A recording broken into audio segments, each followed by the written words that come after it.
ಅದು ಯಾರೋ ಭಾರಿ ಕಡೆ ನಮ್ಮ ಹತ್ರ ಬರಬೇಡ್ರು ಅಂತ.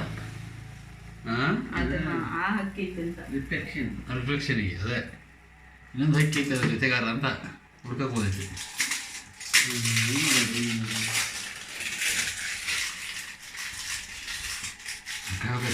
ಬಡೋದಕ್ಕೆ ಅದಕ್ಕೆ ಬಡೋದು ಸಾಕಾಗೈತೆ ಪಾಪ.